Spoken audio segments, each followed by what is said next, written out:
దేవునికి స్తోత్రం. హల్లెలూయా. ఒక సంవత్సరం ప్రణాళికతో అనుదిన బైబిల్ పఠనం. ఈరోజు ఆగస్టు 10, 2025. ఈ సంవత్సరంలో ఇది 222వ రోజు. ఈ రోజు కొరకు ఏర్పాటు చేయబడిన బైబిల్ వాక్య భాగాలు కీర్తనల గ్రంథము 88, 89 అధ్యాయాలు మరియు కొత్త నిబంధన రోమీయులకు రాసిన పత్రిక 10వ అధ్యాయము. మొదటిగా 88వ కీర్తన.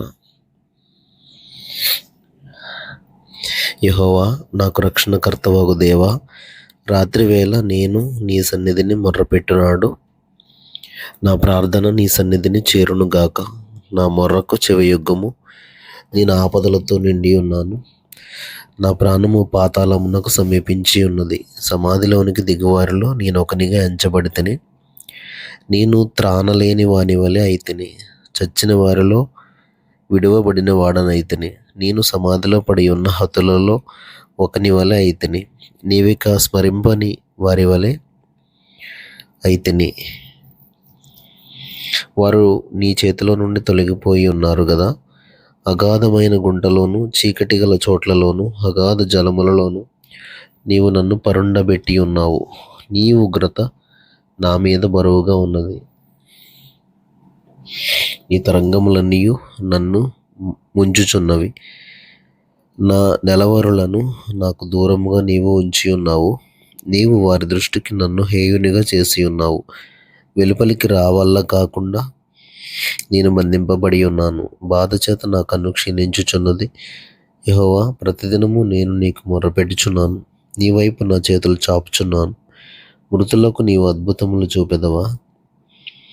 ప్రేతలు లేచి నిన్ను స్తుతించెదరా? సమాధిలో నీ కృపను ఎవరైనా వివరింతురా? నాశన కూపంలో నీ విశ్వాస్యతను ఎవరైనా చెప్పుకుందురా? అంధకారంలో నీ అద్భుతములు తెలియనగునా? పాతాళంలో నీ నీతి తెలియనగునా? యెహోవా, నేను నీతోనే మనవి చేయుచున్నాను. ఉదయమున నా ప్రార్థన నిన్ను ఎదుర్కొనును. యెహోవా, నీవు నన్ను విడిచుట ఎలా? నీ ముఖము నాకు చాటు చేయుట ఎలా? బాల్యము నుండి నేను బాధపడి చావునకు సిద్ధమైతిని. నీవు పెట్టు భయము చేత నేను కలవరపడుచున్నాను. నీ కోపాగ్ని నా మీదకి పొర్లి ఉన్నది. నీ మహాభయములు నన్ను సంహరించి ఉన్నవి. నీళ్లు ఆవరించున్నట్లు అవి దినమంతా నన్ను ఆవరించుచున్నవి. అవి నన్ను చుట్టూరా చుట్టుకుని ఉన్నవి. నా ప్రియులను, స్నేహితులను నీవు నాకు దూరంగా ఉంచి ఉన్నావు. చీకటియే నాకు బంధువర్గమాయను. 89వ కీర్తన. యెహోవా యొక్క కృపాతిశయమును నిత్యము నేను కీర్తించదను. తరతరములకు నీ విశ్వాస్యతను నా నోటితో తెలియజేసదను. కృప నిత్యము స్థాపింపబడుననియు ఆకాశమందే నీ విశ్వాస్యతను స్థిరపరచుకొందు అనియు నేను అనుకొనుచున్నాను. నేను ఏర్పరచుకున్న వానితో నిబంధన చేసి ఉన్నాను. నిత్యము నీ సంతానమును స్థిరపరచదను. తరతరములకు నీ సింహాసనమును స్థాపించదనని చెప్పి నా సేవకుడైన దావీదుతో ప్రమాణం చేసి ఉన్నాను. యెహోవా, ఆకాశ వైశాల్యము నీ ఆశ్చర్య కార్యములను స్తుతించుచున్నది. పరిశుద్ధ దూతల సమాజములో నీ విశ్వాస్యతను బట్టి నీకు స్తుతులు కలుగుచున్నవి. మింటను యెహోవాకు సాటి అయిన వాడెవడు? దైవపుత్రులలో యెహోవా వంటి వాడెవడు? పరిశుద్ధ దూతల సభలో ఆయన మిక్కిలి భీకరుడు.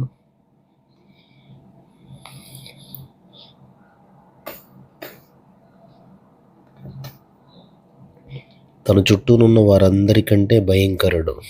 యెహోవా సైన్యములకు అధిపతి ఒక దేవా, యెహోవా నీ వంటి బలాఢ్యుడెవడు? నీ విశ్వాస్యత చేత నీవు ఆవరింపబడి ఉన్నావు. సముద్రపు పొంగు అణుచువాడవు నీవే. దాని తరంగములు లేచినప్పుడు నీవు వాటిని అణిచివేయుచున్నావు. చంపబడిన దానితో సమానముగా నీవు రహబును, ఐగుప్తును నలిపివేసితివి. నీ బాహుబలము చేత నీ శత్రువులను చెదరగొట్టితివి. ఆకాశము నీదే, భూమి నీదే. లోకమును దాని పరిపూర్ణతను నీవే స్థాపించితివి. ఉత్తర దక్షిణములను నీవే నిర్మించితివి.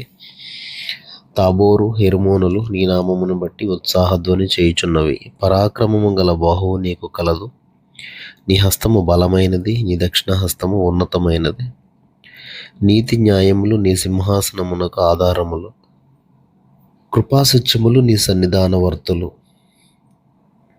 శృంగధ్వనుల నెరుగు ప్రజలు ధన్యులు. యెహోవా, నీ ముఖకాంతిని చూచి వారు నడుచుకొనుచున్నారు. నీ నామమును బట్టి వారు దినమెల్లా హర్షించుచున్నారు. నీ నీతి చేత హెచ్చింపబడుచున్నారు. వారి బలమునకు అతిశయాస్పదము నీవే. నీ దయచేతనే మా కొమ్ము హెచ్చింపబడుచున్నది. మా కేడము యెహోవా వశము. మా రాజు ఇశ్రాయేలు పరిశుద్ధ దేవునివాడు. అప్పుడు నీవు దర్శనమున నీ భక్తులతో ఇట్లు సెలవిచ్చి ఉంటివి: నేను ఒక శూరునికి సహాయం చేసి ఉన్నాను.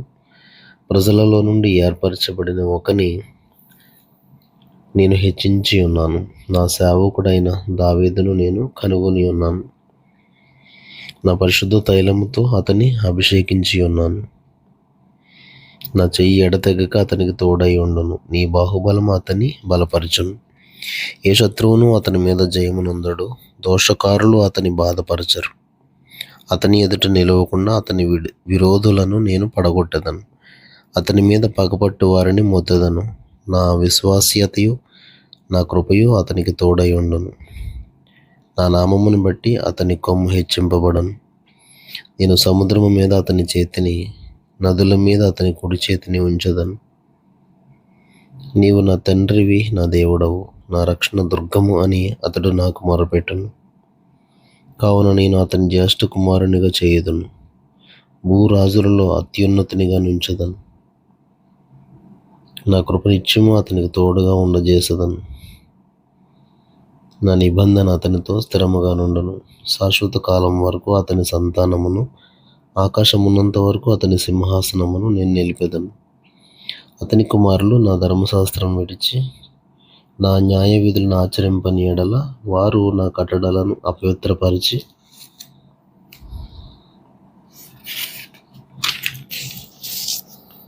నా ఆజ్ఞలను గైకొనని ఎడల నేను వారి తిరుగుబాటునకు దండముతోనూ వారి దోషమునకు దెబ్బలతోనూ వారిని శిక్షించదును.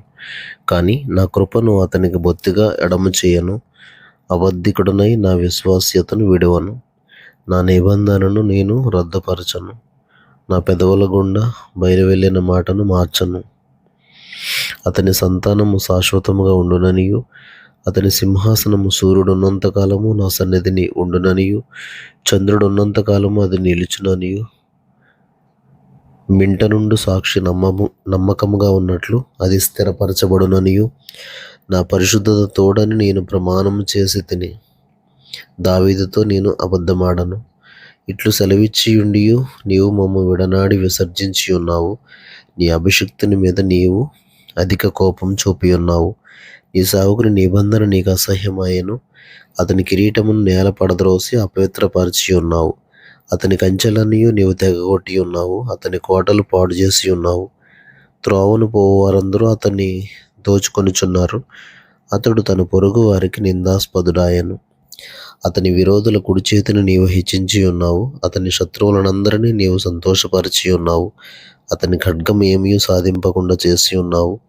యుద్ధమందు అతని నిలువబెట్టుకున్నావు. అతని వైభవమును మాన్పి ఉన్నావు. అతని సింహాసనమును నేల పడగొట్టి ఉన్నావు. అతని యవ్వన దినములను తగ్గించి ఉన్నావు. సిగ్గుతో అతని కప్పి ఉన్నావు. యెహోవా, ఎంతవరకు నీవు దాగియుందువు? నిత్యము దాగియుందువా? ఎంతవరకు నీ ఉగ్రత అగ్నివలె మండును? నా ఆయుష్కాలం ఎంత కొద్దిదో జ్ఞాపకం చేసుకొనుము. ఎంత వ్యర్థంగా నీవు నరులందరినీ సృజించి ఉన్నావు. మరణమును చూడక బ్రతుకు నరుడెవడు? పాతాళం యొక్క వశము కాకుండా తను తాను తప్పించుకొనగలవాడెవడు? ప్రభువా, నీ విశ్వాస్యత తోడని నీవు దావీదుతో ప్రమాణం చేసిన తొల్లిటి నీ కృపాతిశయములెక్కడా? ప్రభువా, నీ సేవకులకు వచ్చిన నిందను జ్ఞాపకం చేసుకొనుము. బలవంతులైన జనులందరి చేతను నా ఎదలో నేను భరించుచున్న నిందను జ్ఞాపకం చేసుకొనుము. యెహోవా, అవి నీ శత్రువులు చేసిన నిందలు, నీ అభిషిక్తుని నడతల మీద వారు మోపుచున్న నిందలు. యెహోవా నిత్యము స్తుతి నొందును గాక. ఆమెన్. ఆమెన్.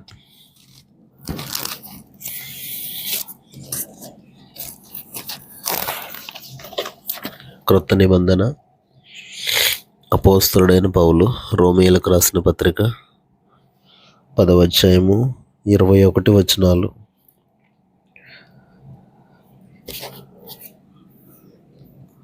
సహోదరులారా, ఇజ్రాయేలీయులు రక్షణ పొందవలనని నా హృదయాభిలాషయు వారి విషయమై నేను దేవునికి చేయు ప్రార్థనయునై ఉన్నవి.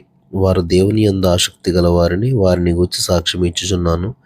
అయినను వారి ఆసక్తి జ్ఞానానుసారమైనది కాదు. ఎలయనగా వారు దేవుని నీతిని ఎరుగక తమ స్వనీతిని స్థాపింపబోనుకొనుచు దేవుని నీతికి లోబడలేదు. విశ్వసించు ప్రతివానికి నీతి కలుగుటకై క్రీస్తు ధర్మశాస్త్రమునకు సమాప్తి అయి ఉన్నాడు. ధర్మశాస్త్ర మూలమగు నీతిని నెరవేర్చువాడు దాని వలననే జీవించునని మోషే వ్రాయిచున్నాడు. అయితే విశ్వాస మూలమగు నీతి ఇలాగు చెప్పుచున్నది: ఎవడు పరలోకంలోనికి ఎక్కిపోవును, అనగా క్రీస్తును క్రిందికి తెచ్చుటకు, లేక ఎవడు అగాధంలోనికి దిగిపోవును, అనగా క్రీస్తును మృతుల్లో నుండి పైకి తెచ్చుటకు అని నీవు నీ హృదయంలో అనుకొనవద్దు.